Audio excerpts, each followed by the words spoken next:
guys, how's it going? Today I want to talk about some tomato planting basics. These are a few of the tomatoes I'm going to be planting in my own garden this year, and I think we're just about ready to put them out. I don't think we're going to have any more frosts, hopefully, but I do want to keep this video today fairly basic for those of you who are just starting out with gardening. Maybe you're just wanting to try tomatoes for the first time, and let me say that tomatoes are hands down the most rewarding thing that you can grow in your space because they are so wildly different from anything that you could ever pick up at the grocery store. They taste so much better. So anyway, we'll keep it basic today, and if you guys have any tomato specific questions, I would love for you to leave them in the comment section down below, and we will put together a follow-up video later on this season, and I'll address all of the things that you guys want to know, whether it be about diseases, insects, pruning, whatever, and we'll address those later on. And it's probably easier to talk about those things later once my tomatoes have some size and I'm actively doing some of those things, pruning and such on them. So anyway, let's start out with the most basic thing. We're going to go through a little bit of terminology about tomatoes, some of those things you see on tags or you maybe have heard about and you're just a little confused as to what they are. So tomatoes come in three different categories, or can be classified in three different categories. There's indeterminate, determinate, and semi-determinate. So let's start with indeterminate tomatoes, and they're the type that you will most commonly find. In fact, almost all of these, except for these two right here, which are the same variety, all the rest of them are indeterminate type tomatoes. And they're the type that grow really tall, they're a vine type, and they will keep growing vertically so long as you support them. So they do need a tomato frame or a trellising system of some kind. I've got these Titan tomato frames I'm going to be using out in my garden this year. This is the short size, and there's a tall size I'm going to be utilizing as well. They do require support, but a really good thing about the indeterminate type is that they will flower and set fruit all season long until a frost kills them. The second type is determinate, and sometimes you won't see these terms on the tag. Sometimes you do, sometimes you don't. I think that it should always be included on the tag. You might see them as like a compact tomato or a bush tomato or dwarf, the type that are really well suited for containers. Maybe it says that, or a hanging basket. Those are determinate. And what that means is they will grow to a determined size. So they'll only get so big, and they only set, like they flower and set one big crop of fruit, and then they're done for the season. But they're a really great type of tomato to put in a container or a small patio garden sort of situation. These right here are part of my next group, which are called semi-determinate, which fall somewhere in between the indeterminate and determinate. So they have the type of tomatoes that will produce all season like the indeterminates, but they have a much smaller ending size. Like this is called a good-hearted tomato. I started these inside from seed earlier this season, and they'll only grow to about 12 to 18 inches tall and wide. So I'm going to be planting these in a container today. So now I want to talk a little bit about the differences between heirloom, hybrid, and open pollinated varieties of tomato. So real quick, the heirloom varieties are those types that have been passed down from generation to generation. They're open pollinated varieties, which means that you can gather the seeds from that plant, you can plant them the next year, and you're guaranteed the same variety, as opposed to hybrids, which are the product of two parent plants being bred together in a controlled environment to hopefully produce a better version of both of the parents. So they're hoping to get both of the good traits in that new tomato variety, like maybe better cold resistance, disease resistance, maybe a better fruit set. Those seeds are not open pollinated, so you can't gather from those and expect to get the same variety of tomato. And then you just have general open pollinated varieties, which are a type that you can gather the seed from year to year. But just because it's open pollinated does not mean it's an heirloom. All heirlooms are open pollinated though. And then of course there's the breakdown of different types of tomatoes. So you can go all the way from currant tomatoes, which I have growing in our plant room upstairs. I don't have them out here right now. They're itty bitty tiny little tomatoes that I'm going to use in flower arranging. And then there are cherry tomatoes, pear, olive, there's snacker, which are like little round tomatoes that are like maybe 1 or 2 bite-sized tomatoes. There's slicers, beefsteak, the big meaty like heirloom type. There's just a whole bunch of different varieties. I think there's a few, like several thousand varieties of tomatoes out there, and if you're willing to start them from seed rather than just be subject to what your garden center has, you can really go to town and try out all different kinds of varieties. It's really fun. So the time we plant our tomatoes is after we have passed our average last frost date, which for us, I think it's sometime in May, but we are so warm now. It is now the end of April, and we're a 90-degree day today, and we have nothing even near freezing in the near future. You never know though, so you always want to be ready. If you're planting them a little bit early, have some kind of a dome. I have the clear plastic domes that have little vents on the top you can put over. There are a whole bunch of different things to help protect your plants if something like that, like a cold night, crops up. I also wanted to talk about maturity day. Russell is going to kick my tomatoes. So the maturity day that you see on the tags or in like on a seed packet does not refer to the amount of days it takes from the time you plant the seed. It has to do with the time it takes from when you put your start out in the garden. So let's see if this one has a maturity day. 75 days. So I can expect to get fruit from this about 75 days from the day I plant this start out in the garden. It will vary depending on how far along your tomatoes are, because let's say you have a tomato that was started a lot earlier. It's a lot bigger, so you're maybe ahead of the game a week or two. It will vary, but that's kind of the general rule. I'm going to be planting one of these good-hearted tomatoes in a container today. Planting instructions are the same if you're planting in a container versus in the ground, so we'll go through those steps here in a second. But I wanted to run through the varieties I have sitting here because I'm really excited about it. This is probably the most amount of tomatoes I've ever planted before, some of which I have grown in years past and some I haven't tried. The first one here, this one's called a pineapple tomato. Big, beautiful heirloom with yellow shoulders. We have a super fantastic right here, which this is one I always make sure to have in my garden every single year. It's a beautiful slicing tomato with amazing yields. We did a video last year showing how to prune an overgrown tomato, and that one was a super fantastic, but the fruit set at that particular time, and it did that for the rest of the season, was just amazing. Right up here, this is a Sunny Boy. This is a hybrid, and it's just a big, beautiful yellow slicing tomato. This one right back here is a Brandywine, which is a classic heirloom tomato. It's always fun to have one of those at least in the garden. Right here I have Cherokee Purple. My sister-in-law grew these from seed, and so we traded tomato starts for cabbage starts last night. And then this right here is a 4-pack of heirlooms, which is such a cool way to package things, I think. You get a better deal on them, and then you get 4 varieties instead of 4 of the same. So we've got a green zebra, a hillbilly, a Goldie, and a mortgage lifter in the back, and they're all just like really healthy looking plants.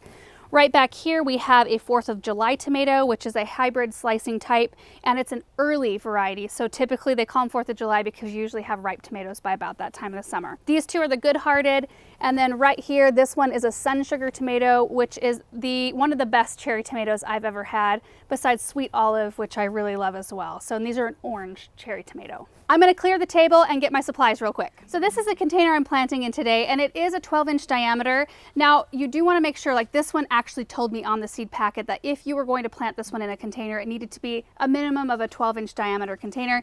So I think we're going to be good there. You also want to make sure that it has drain holes. So this is from Gardener's Supply. I think it's really unique looking, but it has 3 drain holes on the bottom of the container. It also came with like these little plugs, so you can make it watertight if you want to, which is kind of cool. And then we're going to use a good organic potting mix. You do not want to go dig soil out of your garden, because what it does, you put it in your container and it compacts really hard. For some reason, it acts differently in containers than it does out in your garden, and it will kind of suffocate your roots and they'll just struggle a little bit. So let me fill this up quick. So I've got it filled with soil, but while I'm still on this subject, I have to show you why I wanted to plant the tomato in this container. It's because there's actually a second size of this container that I got as well that's a little smaller, and I'm going to plant an amazel basil in this. So I'll have my tomato and my basil, and I'll have a sweet little duo that will get used a lot. I'm going to probably place it somewhere up close to our kitchen to where I can just pop out and grab stuff as I want to use it. So to further prep your soil, you want to add in a good fertilizer. So you can use Biotone starter fertilizer, which I use a lot of in my vegetable garden out in my flower garden, or you can use Tomato Tone, which is specifically blended for tomatoes and other vegetables. It says to add in about 2 cups for new plants. Add about 2 cups per 1 cubic foot of soil. I used about half of my bag, which was 1 cubic foot. And I'm not going to mix the fertilizer all the way down into the bottom because the plant's not going to utilize that for a long time, and I'll be fertilizing again just based on the fact that it's in a container. We'll need to make sure it's fertilized a little more often than the ones maybe in the ground. So I'm going to work in a little less than a cup into the top half of this soil. Now, if you're prepping your soil out in your garden space, so you're planting straight in the ground, and we'll probably include this in a video later on when I'm getting ready to plant mine, you just want to add the same fertilizer into the soil, maybe some good compost in there, work up a nice good space for your tomato to be, make sure that the soil drains well, and also make sure you're planting them in full sun. And that's one of the beauties of growing in containers. If you have a kind of a garden where there's not really good place in the ground to put your vegetables, if you plant in containers, you can move them. and place them exactly in the right light exposure. I think I need a little more soil. So now the planting part. Now this is the interesting part that might seem counterintuitive to what you're used to. So when you usually plant something in the ground, you're taking it out of its container and you're planting it just up to the current root ball level. You know, you just put this in the ground, the rest of the stem sticks up. But what tomatoes do, if you look really close at the stem, there's like little knobs, like little nodules along the stem there, and little hairs, like little fibers, those will all turn into roots if they're buried under the ground. So the benefit of burying our tomatoes deep is that if we plant it just like this, it's got one root system right here and it'll root in and it'll probably do fine and produce tomatoes. But if we trim off some of these lower leaves and bury it deep, then all of a sudden we're giving it the opportunity to create twice the amount of roots and create a really strong plant. So to do that, let me just show you. I'm going to take my Felcos and I'm going to just cut off maybe 3 of these lower leaves. You just want to make sure you're not cutting off a tremendous amount of leaves because that's how the plant kind of feeds itself, soaking in the sunshine and creating energy. So we still have, you know, our top canopy of leaves. We're going to create a nice deep hole, and this would be the same way you would do it in the ground out in your garden space. And we are going to bury it about up to there. I think I need more soil. Mercy. I misjudged this container big time. Hold on. That looks perfect. So several inches of the stem have been buried, and that will give the plant more opportunity to create more roots. It'll create a stronger plant. So now I'm going to top dress with a little bit of straw, and this top dress or this type of mulch helps for a few different reasons. First off, it helps suppress weeds, which is always a helpful thing in the garden. It also helps keep a little bit of moisture down in the soil, and it helps prevent diseases, because what happens with tomatoes a lot of times is if water hits the soil and splashes back up onto leaves, it can cause disease really quick. So a nice layer of straw is very helpful. And you can usually find straw at a farm store, like a farm supply store. You might check with your local garden center. My parents' garden center carries bales of straw all the time. So as far as fertilizing for the rest of the season, you can give your tomatoes a side dress of the tomato tone up to a couple of times a month. So later on, I'll come take a generous pinch and just sprinkle it right around the outside. You want it to be at least 3 inches away from the stem of your plant.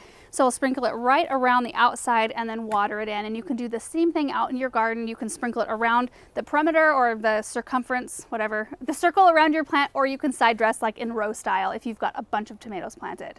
And as far as watering goes, you do want to find a consistent pattern you can water in, because tomatoes really do like consistency. It'll change a little bit based on the time of the season. So earlier on when it's a little cooler out, of course, we're not watering as much as we are in the middle of summer.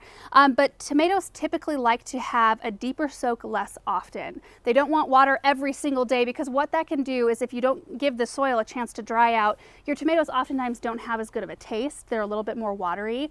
It can also cause the plant to be weaker because the roots aren't having to search out and establish and go searching for water. So you have a very surface level plant in terms of root system, and it can be one of the causes of blossom end rot, which I'll talk about a little bit more in a second. They also don't want huge fluctuations of water. So you don't want to go flood them one day and then let them dry to the point that they're wilting and then give them a whole big deluge of water again. What that can do is it's shocking on the system of the plant. It probably won't produce as well, and it can cause splitting. Like when you see big cracks on the top of the tomato, that's oftentimes due to fluctuations of water. And then of course you don't want to let it dry too far down because, you know, for obvious reasons, you don't want to stress the plant to the point where it's going to throw off production levels. So you want to aim for just a deeper soak less often, which usually means a deeper soak twice a week, maybe up to 3 times a week when it's really hot outside. And in containers, that can be a little bit harder to figure out because you're it's handling things differently based on what kind of container you're using, how big it is. In fact, that's why I put soil in this entire container. You know, it may not be the type of tomato that needs this huge of a reservoir because it is pretty deep. But when I have a little extra soil, it does help with moisture retention. It helps keep the roots cooler, and it means that I may not have to water quite as often as I would if it was in a shallower container. And keep in mind that this is a semi-determinate tomato. tomato. This is one that's only going to grow about this big.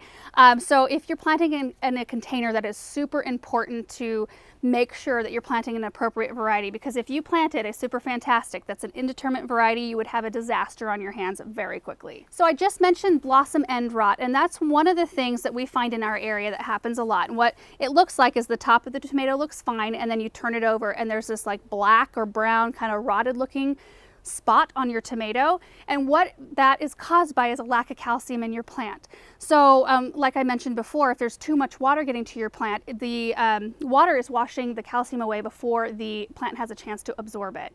So that's one of the important reasons not to overwater. But you may just have an issue in your soil where there's not enough calcium available to your plant. That's why it is important to fertilize, and also you may have to address that issue with a calcium. There are blossom end rot sprays that you can use as well. And I can go into further detail on the blossom end rot and other things, you know, blight and things like that that happen with tomatoes, but I don't really want to stress out any of you guys who are beginner gardeners, because oftentimes you don't see those problems. Sometimes you do, and it depends on your climate, because if you live in a very humid climate, you are going to deal with different issues than I do in my very dry climate. So anyway, we will tackle some of those issues in our follow-up video in a little bit more depth for those of you guys who want to learn a bit more about that. But for now, it's just about getting started. A few things to watch for so that you're not thrown off guard. The other thing that you want to make sure with your tomatoes is that you are pruning up the bottom branches, and this will help with so many different disease issues. See how on this tomato right here, we've got some really low growing branches.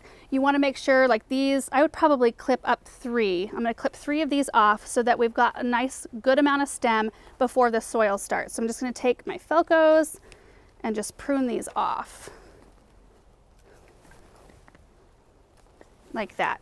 And as they grow, they'll want to push more leaves, and you want to keep pruning those off. In fact, you can prune a generous amount off the bottom of your tomato plant, up to like a foot. Some people do more than that, just to keep it nice and clear, and there's a lot of airflow under there so that the leaves are not touching the soil, because a lot of those problems start at the soil and then they're not experiencing a lot of splashback. And I forgot to mention in the watering when I was talking about that, tomatoes do not want to be watered from overhead. They want to be watered from underneath, because it can cause a lot of different moisture issues and disease issues inside the plant if it's getting water from overhead. So drip lines, soaker hoses, or just coming along with a hose or a watering can is the preferred method for tomatoes. And the very last thing that I wanted to mention in this video is about pruning, because there are some people who really like to keep their tomatoes pruned. I'm not going to go into depth about this, but there's just a couple things to keep in mind. The only type of tomato you are going to be pruning at all are indeterminate tomatoes. If you prune a determinate tomato like this, it will potentially prune off some of its harvest, because it has a determined amount of growth and a determined amount of harvest. So those type of tomatoes you leave alone. You let them bush up and grow and set their fruit. The indeterminate types, because they grow so big and they're so wild, sometimes keeping them pruned up can help keep things in check, especially if you're growing in a small space. So the first thing you want to look for, well, first of all, we want to remove anything that's too low on the branch and that could potentially hit the soil. So we've got some a clean bottom right there. And when I plant this, I will probably cut more up so I can bury more of the stem. But this is a really good example right here of a sucker. See how we've got the main stem, and you can follow it all the way to the top, and then we have this leaf branch right here. And right in the middle, kind of in the crotch of that area, we've got this sucker. If you prune these suckers out, it will send so much more energy into fruit production rather than creating new branches with new fruit. And you can let them go for it, but what will happen is you'll create this huge, like multi-branched plant that gets really heavy. They want to fall over, and it's a lot of plant for that root system to support. So right here you can see another sucker, and I'm just going to pinch that out. I'm going to pinch all of those out of all the different areas. There's a little itty bitty one starting right here. Sometimes when they get a little bit bigger, because it happens fast, tomatoes grow quickly, you need to use your pruners, not your fingers, because it can be easier when they get thicker to tear into the main branch, and you don't want that to have that happen. So pruning those off when you know that they are going to eventually produce fruit, it seems like a sacrifice at the time, and you are sacrificing some of the fruit, but you will get much larger tomatoes on the rest of your plant, and you'll keep your plant healthier for longer. Because when it gets too thick and too massive, you just deal with airflow issues and moisture problems inside your tomato, and I think you just have a longer living tomato if you do keep it pruned. But that is only on indeterminate tomatoes. That's super important. And that's pretty much it for today. I feel feel like I've covered a lot of different things just kind of briefly. We will do a follow-up video, so I'd love to know the questions that you guys have, what you would like me to go more in depth on. Of course, you will be seeing me in a video at some point planting the rest of these tomatoes, and we'll go over all of these things again. I hope this video was helpful. I hope it inspired you or motivated you to plant some tomatoes, because it's absolutely worth it. Whether you're planting them in the ground or in a container like I did today, it can be done. Just make sure what variety you're selecting, and I hope kind of hearing those terms and learning a little bit more about the basics was helpful. So anyway, thank you guys so much for watching this video, and we will see you in the next one. Bye.